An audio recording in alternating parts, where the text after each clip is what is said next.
अस्सलाम वालेकुम नाज़रीन, सराबर का आपसे मुखातिब है। कुछ आम तरीन खबरें आपके सामने रख देते हैं। नाज़रीन, अक्सर कहा जाता है कि आज़ादी आज़ादी को समझने के लिए सबसे पहले आपको गुलामी की तमाम तर बदबूदार करप्ट दो नंबर किस्म की शक्लें, उनसे वाकिफ होना बहुत ज्यादा जरूरी है। आप आज़ादी को समझ नहीं सकते जब तक आपने गुलामी की मुख्तलिफ जो परतें हैं, गुलामी की जो मुख्तलिफ अशकाल हैं, आप उनसे वाकिफ नहीं हो जाते। क्योंकि जब तक आप गुलाम होते हैं तो आपको ये समझ आती है कि मेरे लिए आज़ादी यही है कि मैं जो रोटी खा रहा हूँ, बाथरूम में जा रहा हूँ, बाहर आ रहा हूँ, डकार मार रहा हूँ, फिर कढ़ाई खा रहा हूं, फिर बाथरूम के अंदर जा रहा हूं, या फिर किसी औरत के साथ शादी करके आपने 3-4 बच्चे पैदा करवा दिए, इसको सिर्फ आजादी तस्वर किया जाता है। लेकिन यह गुलामी की एक शक्ल है, यह गुलामी की सिर्फ एक निशानी है कि जिसके अंदर इंसान से रोटी खाना, बाथरूम में जाना, अपनी तालीम हासिल की, अपनी डिग्री ले ली और फिर अपने बच्चे पैदा करवा दिए, उन बच्चों के लिए दुकान बना दी, बिजनेस खड़ा कर दिया, सिर्फ यहां तक समझा जाता है। लेकिन हकीकी तौर पर आजादी खौफ की आजादी होती है, आजादी फिक्र की आजादी होती है, आजादी एक शऊर का नाम है, आजादी अपने मुआशरे, अपनी सोसाइटी के लिए खड़े होने का, एक कंट्रीब्यूट करने का नाम है, आजादी अपने बुनियादी हुकूक के शऊर का नाम है, उनके लिए लड़ने का, उनका सियासी तौर पर आपका शऊर और सियासी तौर पर खड़े होने का, उनके लिए सड़कों पर निकलने का, एहतजाज का एक नाम है कि जहां पर आपको समझ होती है कि असल में आजादी है क्या। लेकिन आपको यह समझ तब जाकर आती है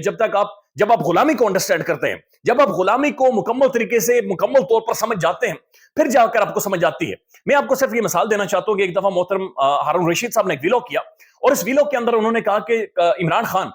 शायद कायद आज़म मोहम्मद अली जिन्ना से भी बड़ा लीडर है। और उसकी बुनियादी वजह यह है कि कायद आज़म मोहम्मद अली जिन्ना ने एक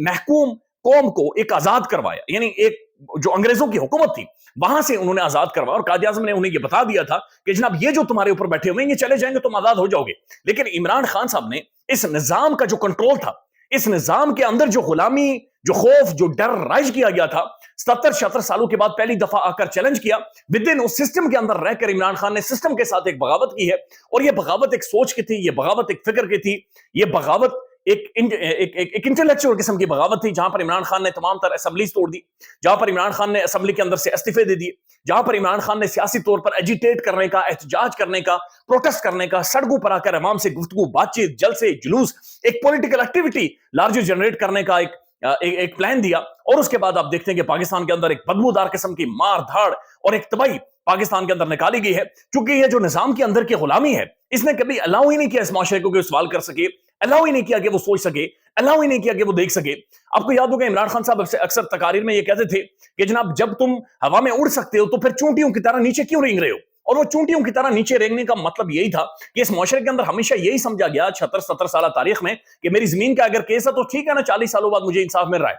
पुलिस है, ठीक है ना, मैं अगर रिश्वत दे रहा हूं तो पुलिस मेरा काम कर रही है। लेकिन जब ये सारी चीजें खुलकर हमलावर हुई पाकिस्तानी अवाम पर, तो वो सब कुछ हो रहा है जो आज हम सब कुछ देख रहे हैं। अब जो मैं आपके सामने 2-3 खबरें रखूंगा, आप खुद इनको सिर्फ महसूस कीजिएगा कि क्या किसी नॉर्मल मुल्क में या अफ्रीका के किसी मुल्क में, कोंगो शोंगो में, कोई आप अमेज़न रिवर के अंदर कोई अंदर जो सोसाइटीज मौजूद हैं जो अभी तक दुनिया में डिस्कवर नहीं हुई है, वहां पर कोई ऐसा मुआशरा जो गारों के अंदर रहता है, जिनके दिमाग काम नहीं करते, क्या शादुल्लाह के जो चूहे हैं जहां पर उनके सरों के ऊपर टोप रखा जाता है, क्या वो भी इस तरह की सोच रखते हैं जो कुछ पाकिस्तान के अंदर हो रहा है। सिर्फ एक छोटी सी मिसाल ले लें, अमेरिका के अंदर अमेरिकन एस्टेब्लिशमेंट जब डोनाल्ड ट्रंप के खिलाफ हुई, उन्होंने ट्रंप को सरेआम गोली मरवा दी, वो उसका सर के चीथड़े उड़ाना चाहते थे, लेकिन वो जब नहीं उड़े, उसके बाद ट्रंप जब इंतखाबात जीता, इलेक्शन जीता, तो उसके बाद में निजाम ने जाकर वहां पर एस्टेब्लिशमेंट ने यकीन नहीं की, उन्होंने ये नहीं किया कि डोनाल्ड ट्रंप से हम इलेक्शन छीन लें, हम अवाम का जो राइट है, अवाम का निजाम और सिस्टम के ऊपर, एक ढांचे के ऊपर एक मॉरल ट्रस्ट है, उस मॉरल ट्रस्ट को हमने डैमेज नहीं करना,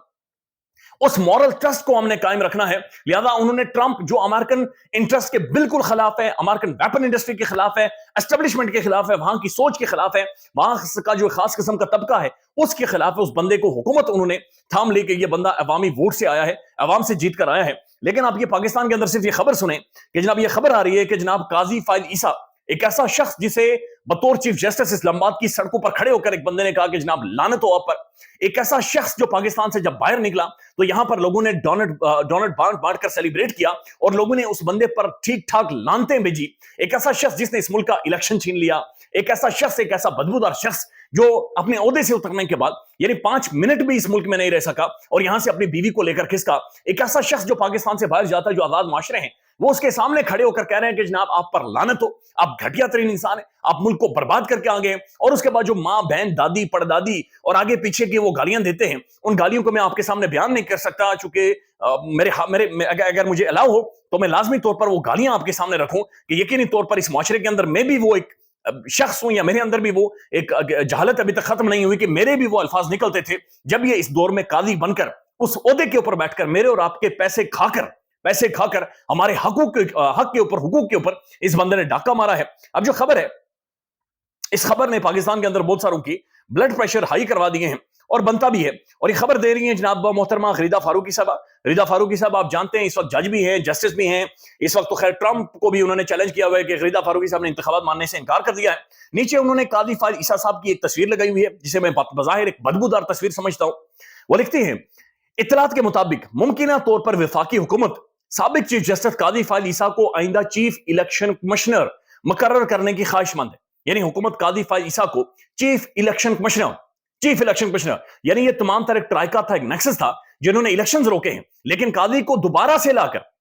लाकर यहां पर जनाब उसे चीफ इलेक्शन कमिश्नर बनाया जाएगा।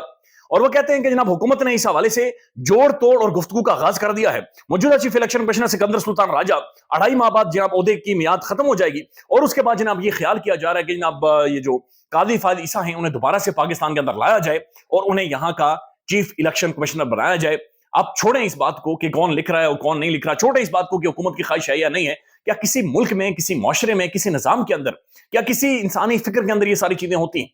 क्या ये वाकईतन एक निजाम है? बाद औक़ात महसूस होता है कि इमरान खान जैसा बंदा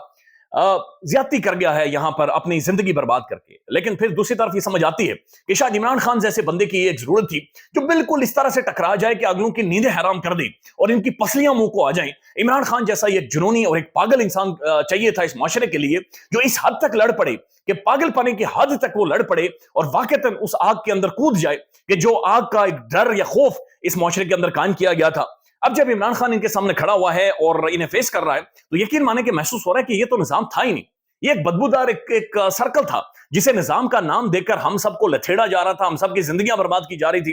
अंदाजा लगा लें, बिलावल भुट्टो जरदारी ने आज ये ट्वीट किया है और ये इंतहाई बेइस किस्म का ट्वीट है कि जहां पर इस्लामाबाद के अंदर भी एयर क्वालिटी इंडेक्स ऐसी है कि आप गूगल पर जाकर लिखते हैं तो अनहेल्दी वो क्लियर कट लिख रहा है और लाहौर, मुल्तान और पंजाब के मुख्तलिफ शहर लोगों की जिंदगियां कम हो रही हैं, लोगों के बच्चे मर रहे हैं। यानी यकीन माने कि हम में से कोई भी 40-50 45-50 साल तक जिंदगी नहीं जी सकेगा, हम सब मर जाएंगे इस एज पीरियड के दौरान, क्योंकि जो हमारी एयर क्वालिटी इंडेक्स है ये हमें जीने नहीं देगा। ये एक रियलिटी है, हम अपने पित्ते के जोर के ऊपर जी रहे हैं, एक तरफ पकोड़े समोसे भी खा रहे हैं, कड़ाइयां भी खा रहे हैं, दूसरी तरफ ये एयर क्वालिटी इंडेक्स है। और इसी दौरान जब ये एयर क्वालिटी इंडेक्स खराब है तो आप देखें मियां साहब स्विट्जरलैंड में, मरियम साहब स्विट्जरलैंड में, चीफ सेक्रेटरी साहब स्विट्जरलैंड में, मरियम औरंगजेब स्विट्जरलैंड में, बिलावल साहब कभी दुबई होते हैं तो कहीं कहां पर होते हैं, तो बिलावल साहब ट्वीट करते हैं तो कराची का एयर क्वालिटी इंडेक्स नीचे है तो पूरा पाकिस्तान कराची में आ जाए, यानी वो उसका क्रेडिट ले रहे हैं। और दूसरी तरफ आप जाकर गूगल पर से कराची लिखें तो बैनुल अक़वामी इंटरनेशनल रिपोर्ट है कि कराची दुनिया का जिस शहर के अंदर रहा ही नहीं जा सकता,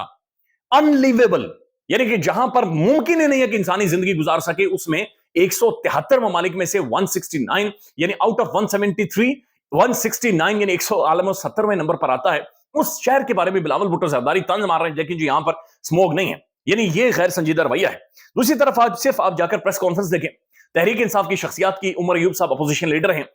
कौमी असम्बली में, फिर शिबली फराज साहब बैठे हुए हैं, साहिब हामिद रजा साहब बैठे, ये सब बैठे हुए हैं। ये आज अदालत ने इन्हें पर्चा दिया और ये पर्चा लेकर अडियाला जेल में जाते हैं। अदालत जहां पर अदालत हाई कोर्ट इन्हें ये कहती है और अडियाला जेल का सुप्रीडेंट ये लिख कर देकर आता है, गारंटी देकर आता है, सिग्नेचर अदालत में करके आता है कि इमरान खान से मुलाकात हुई, लेकिन वहां पर एक पागलपन आता है, पुलिस की नफरी आ जाती है, गाड़ियां आ जाती हैं और इन सबको गिरफ्तार कर लिया जाता है, पूरी तहरीक इंसाफ की लीडरशिप को गिरफ्तार कर लिया जाता है और फिर तब छोड़ा जाता है जब मिलने का टाइम खत्म हो जाता है। आप अंदाजा लगाएं कि क्या ये जो जज तनख्वाहें लेते हैं, क्या ये वाकईतन जज हैं, क्या ये वाकईतन अदालतें हैं, क्या इनके कलेजे फट जाने नहीं चाहिए थे? क्या जजेस को आज रिजाइन करके अपना कोर्ट अदालत के अंदर जलाकर फाड़कर अपनी दीवार के साथ टकरें और अपनी कलम अपने सर में मारकर वहां से बाहर नहीं निकलना चाहिए था? यानी क्या जज नहीं टीवी देखता, क्या जज नहीं सोशल मीडिया देखता? यानी ठीक है, तहरीक इंसाफ की मौजूदा क़यादत के ऊपर हम सब तनकीद करते हैं और बहुत सारे लोगों के शिकवे शिकायत में बहुत हद तक ये कंप्रोमाइज भी हैं, लेकिन सिर्फ इमेजिन करें एक सेकंड के लिए, क्या इन्होंने सिर्फ ठेका लिया हुआ है कि हर दिन ये जाएंगे, इन्हें उठाया जाएगा, गिरफ्तार किया जाएगा, इनकी फैमिलीज को मारा जाएगा, इनका भी कोई घर है, इनका कोई दर है, दीवार है, ये भी घर में सोते हैं, इनके बच्चे हैं, इनके भतीजे हैं, इनके भी रिश्तेदारियां हैं, क्या इनके हक में सिर्फ ये लिख दिया गया है कि जनाब अडियाला जेल के बाहर जाएंगे पुलिस आपको उठा ली, घर में आएंगे आपको पुलिस उठाकर लेगी, और इस दौरान ये पूरा सोसाइटी और मुआशरा सिर्फ तमाशे को देख रही है और इस तमाशे को एक اس ملک کے اندر بنا دیا گیا ہے. میں عمر ایوب صاحب کی پریس کانفرنس دیکھ رہا تھا, انہوں نے بقال سے لیٹر وہاں پر لہرایا ہے, اور صاحبزادہ حامد رضا صاحب نے پڑھ کر سنایا کہ جناب یہ عدالت کے اندر جا کر لکھ کر کیا دے کر آئے ہوئے ہیں. عمر ایوب صاحب نے کہا کہ ہمیں کہا گیا کہ روڈ کی دوسری طرف کھڑے ہو جائیں, آپ کو بلاتے ہیں. ہم 5-6 گھنٹے کھڑے رہے, پھر آگے گئے, اور اس کے بعد ہم نے دیکھا کہ پولیس کی ریفری آ گئی اور سب نے ہمیں گرفتار کر دیا. عمر ایوب صاحب نے کہا کہ اس کی ذمہ داری سب پر آتی ہے. پنجاب کی تمام تر بیوروکریسی کا انہوں نے نام لیا ہے, اور اس کے بعد انہوں نے کہا کہ اصل میں اڈیالہ جیل کے اندر موجود سٹاف کالج ایگزام کا فیل کیے ہوئے کرنل صاحب ہیں, جو ان کا تعلق ایک خفیہ ادارے سے, انٹیلیجنس ایجنسی ہے, وہ بھی ذمہ دار ہے. اور اس کے بعد انہوں نے پاکستان کی تمام تر انٹیلیجنس ایجنسیز یا خفیہ اداروں کے نام لے کر کہا کہ یہ سب ذمہ دار ہیں. اب خود اس کو سوچیں, اس خبر کو صرف محسوس کریں. یعنی میں جب پریس کانفرنس دیکھ رہا تھا تو میں حیران ہو رہا تھا, کیا یہ واقعتاً ایک ملک ہے؟ کیا ملک ایسے کام کرتے ہیں؟ کیا سوسائٹیز ایسے کام کرتے ہیں؟ کیا ہماری اصل خبر یہ ہے کہ اڈیالہ جیل کے بارش سے انہیں اس طرح سے اٹھایا جائے, گرفتار کیا جائے, اندر ڈال دیا جائے؟ تو کہ ایک اوپینین موجود ہے سوشل میڈیا پر, مختلف لوگ یہ کہہ رہے ہیں کہ یہ فرمائشی پروگرام تھا, چونکہ اس سے حاصل کچھ نہیں ہونا, آپٹکس سے کریٹ ہوتے ہیں. لیکن بہرحال جس طرح سے بھی آپٹکس جو بھی کریٹ ہوا ہے, یہ انتہائی خوفناک ہے. اور یہ خوفناک اس لیے ہے کہ یہ نہ تو معاشرہ ہے, نہ تو یہ نظام ہے, نہ تو یہ سسٹم ہے, اور نہ ہی یہ ملک کے اندر چلنے والا ایک ڈھانچہ ہے جو اس ملک کے اندر چل رہا ہے. خیال رکھیے گا. اللہ حافظ.